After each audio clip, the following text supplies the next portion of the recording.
Hey, what's up, everybody? Welcome to Jaw Jackin. I am your host, Jerry Guy, coming hot off the heels of that devilishly handsome nerd, Dr. Gerald Auger, in the Daily Cyber Threat Brief. All good times, guys. Hey, this is an AMA, Ask Me Anything situation. It's really ask the community anything. The mods weigh in. I always try to answer to the best of my ability, and the community weighs in. If you have questions about career, about resources, about A or B, whatever it is, that's what we do here. 9 a.m. to 9:30 a.m. every single weekday. It's a community service, and we're happy to be here, happy to help. Let's roll. We've got 16 minutes, unfortunately, because I've got a firm stop. Zach Morrison said, at an interview, what does the hiring manager find more important, soft skills or technical skills? Personally, Zach, I would say it depends on the role, for sure. And you could be the most charming person, and if they ask you, like let's say it's a SOC analyst position, and they're like, what's a SIM? And you're like, I don't know, but let me tell you this really fun story about a thing I did one time. Like, that's not going to work, right? So you do have to have some technical skills, but if your soft skills are trash, I feel like it's not going to work as much. So it's like one of those ones where, like, certifications and education are important, but practical skills are more important as far as, like, how they're being weighed. I would say the same thing, because here's the deal, Zach Morrison. Technical skills, I can like, if I say, like, have you ever used Cisco appliances? And you're like, no. I mean, I've used Aruba, or I trained on whatever, I trained on, I don't know, Barracuda or whatever. I can teach you Cisco. I can send you to a week training. I get training budgets. If I'm like, have you used Cisco? And you're like, of course I've used Cisco. I'm one of the best Cisco people ever. I'm probably better than you at using Cisco. Next question. I'm going to be like, all right, you can use Cisco, but you're also a complete a-hole. Like, I'm not really interested in you. Like, you are going to be toxic for my team. Like, let's just end the interview now. So that was like a hyperbolic way to make the point. But I do find soft skills valuable. Zach Caudle, I'm trying to get into cloud security in the government side. Anyone got any tips?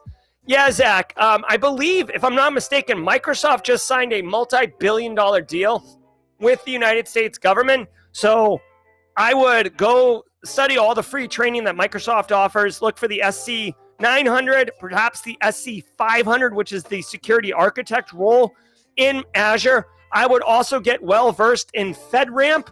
Not that it's like super awesome, but FedRAMP is the cloud FISMA compliance type thing. So you probably get some questions around FedRAMP, FEDRAMP.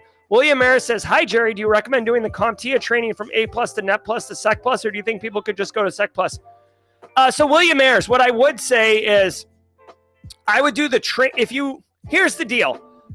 If you have no background, I would get the training in A+, get the training in Net+, get the training in Sec+, take the Sec+. I would not get A+ cert. I would not get Net+ cert. I would get Sec+ cert. If you have background and understand computers, you came up in IT or something like that, you don't need A+. If you understand networking, you don't need Net+. If you do not understand networking, you have to understand networking, whether it's Net+ or some other mechanism you learn. You need to know how two computers talk to each other. You need to know how the OSI stack works. You need to know what TCP UDP is. You need to understand what DNS is. You need to be able to look at an IP address and understand, like, what is going on. You need to, because, like, C2 infrastructure, persistence mechanisms, beaconing traffic, malware, the way it's coded and stuff. If you don't know how networking works, you're going to be devastated when you're trying to do cybersecurity. So that's what I'd say about that. Clinton Rinaldi says, as a beginner, is the free training from Juniper worth spending my time on? Yes. If it's free training and here's the thing with Juniper, just like any other like vendor branded solution, I would say 75% is probably going to be agnostic and you'll be able to apply it to different technologies, and 25% will be how Juniper does it.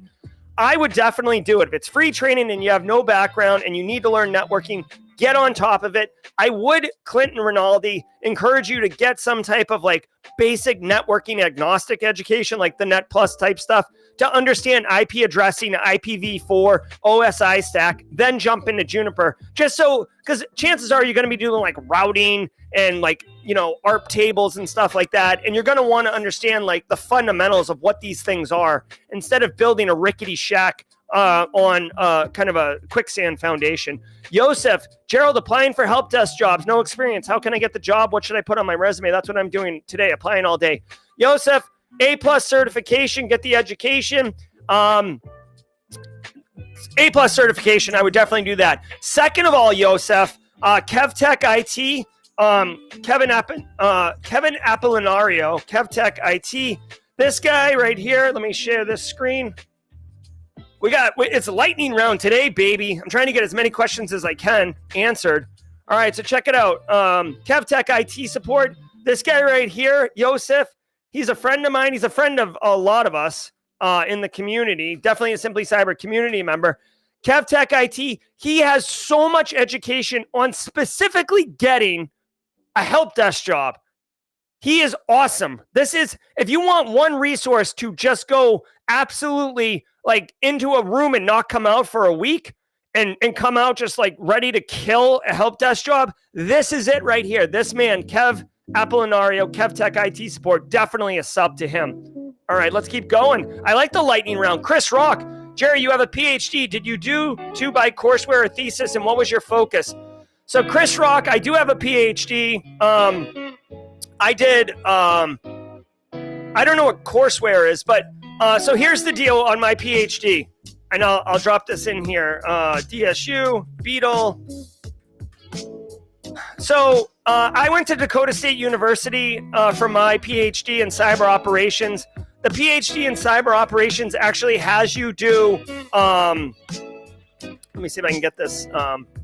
PhD in cyber operations actually has you do 10 courses: advanced software exploitation, advanced reverse engineering, advanced malware analysis. You have to write papers. I had to give talks at conferences around my reversing. You could check out B-Sides Charleston, where I gave a talk on how I reversed the Zixel NAS device. I actually found what I believe to be a not a 0-day, but I found hard-coded backdoor credentials, and I was like, such a puss. Like I was like, I tried to report it to CISA. It didn't really go anywhere, so I never did anything with it. And then a few years later, a security researcher published their findings, and it was the same thing. And I was like, could have been me.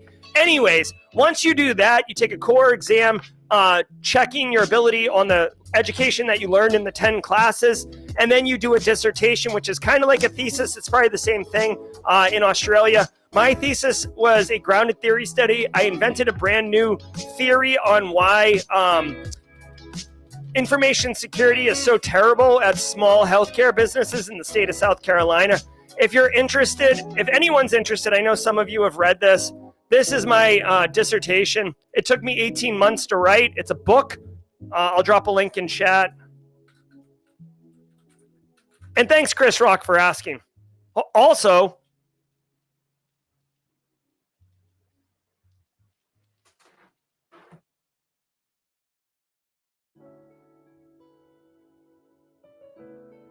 since I never have an opportunity to bust this out on stream, this is actually my dissertation. Can we get a focus on that? No, we're not gonna get a focus on it.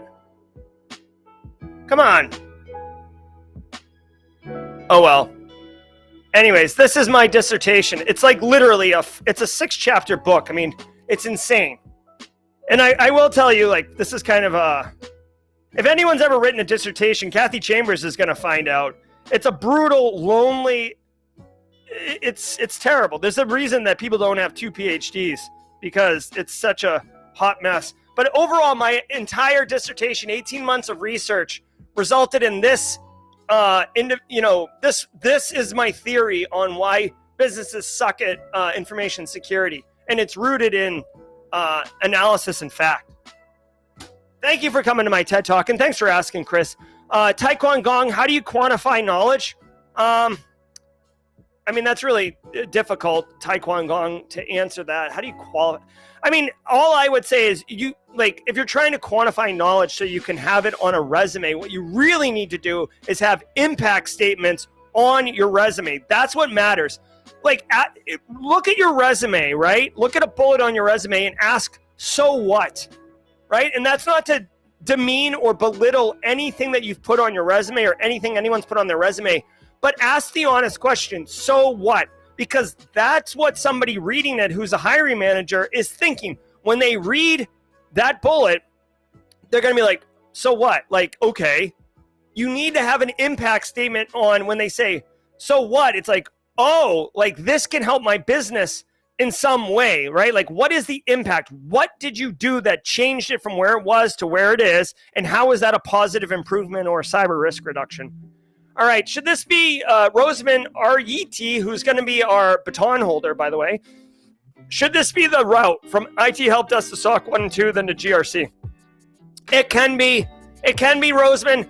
You can pivot within information security very matrix-like. It's very cool. And matrix meaning go from here to there, not straight line, not matrix like bullet time where you're wearing black latex and moving around like crazy. You can go IT Help Desk to SOC 1 and 2 and then GRC. You could also go IT Help Desk into GRC and then into SOC 1 and 2. So really choose your own adventure, Rosamond. You've got to weigh the pros and cons, right? SOC, you might have to work nights. SOC, guess what? If it's Christmas Day and there's an attack, you got to go to work. GRC, you don't have to do that, okay?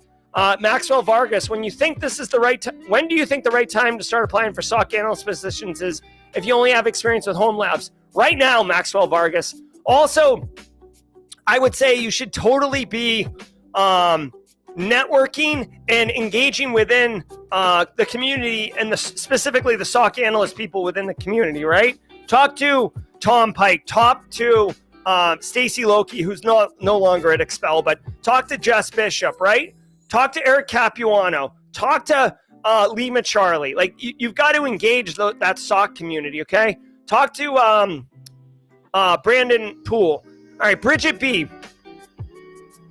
To be familiar with cloud, is it feasible to learn both AWS or Azure, or should I stick with just one, trying to prevent early brain overload? Well, if you're trying to avoid early brain overload, I would choose one over the other. That's what I would do, right? That's what I would do. IT career questions, a.k.a. Zach Hill's here. What's up, Zach? Good to see you, Zach Hill. Always looking good. Zach Hill just recently showing off the new Rekka hats that are pretty cool.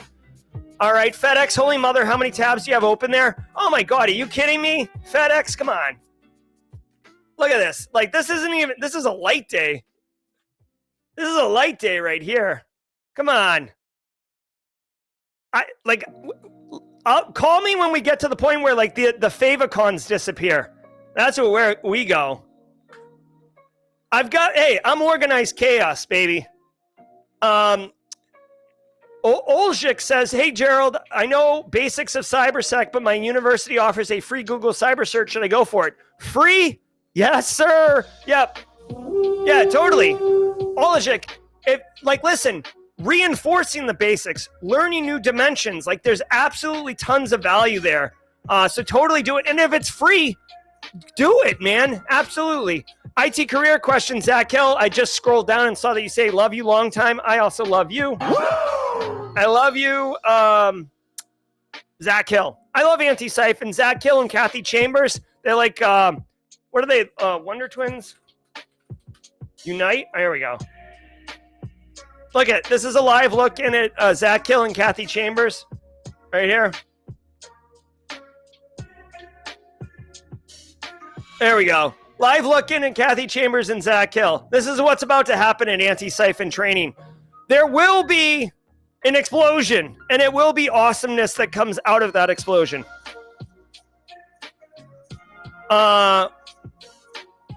Laura Flores. Oh, hey, actually, you know what? Laura Flores, thank you. My own infographic, right? All right. The Pain says all those pages. Yeah, I think it didn't show up on the Pain. I assure you, this is not a prop, okay? This is not a prop. I think it's just the way the light's hitting it. Right? Just to justify. There are words on these pages, the pain. This is not a a prop. All right, what else we got? How are we doing on time? We got 2 minutes. Oh, wait, holy crap. What time is it? Yeah. Oh, no, I got 1 minute. How do we find your dissertation online? Oh, I'll drop a link to it. Didn't I drop a link to it already? All right. Dissertation. There you go. At Becky. All right. All right. Here's Kathy and Zach. Also, we've got multiple sightings of Kathy and Zach. This coming in across the wire just now. Kathy and Zach have been spotted flying over Dominaria, bringing all the anti-siphon and Rekka love to the peoples. Very nice. Very nice. Love it, love it, love it. Thank you, Kathy. Thank you, Zach. And obviously, thank you, Kimberly Can Fix It, for reporting that sighting of Zach and Kathy. All right, guys, it looks like we're at time. I want to thank you all so very much for being here. Great show today. Great jaw jacking. I've got to go have a business meeting, so that's why I'm wearing a collared shirt, so I look like a real boy. Remember, we got the stickers for everybody. Just find me in person, and I'll be happy. I can't wait to see one of these randomly out in the wild. We got the coloring contest going on right now. I'll drop another link to that in chat. If you got young ones or you're young at heart, coloring contest, show up for that. All right. I'm Jerry from Simply Cyber. Thank you all so very much. We'll see you next time. I'm not going to do the outro. I'm just going to end the stream. Be well. Stay secure. I hope you enjoyed the jaw jacking. Be sure to check out the Simply Cyber Daily Cyber Threat Briefing happening every single weekday morning from 8 a.m. to 9 a.m., where you can get the top cybersecurity news stories of the day, network with other professionals, and then stay for the jaw jacking just like you saw. I'm Jerry from Simply Cyber. See you in the next one.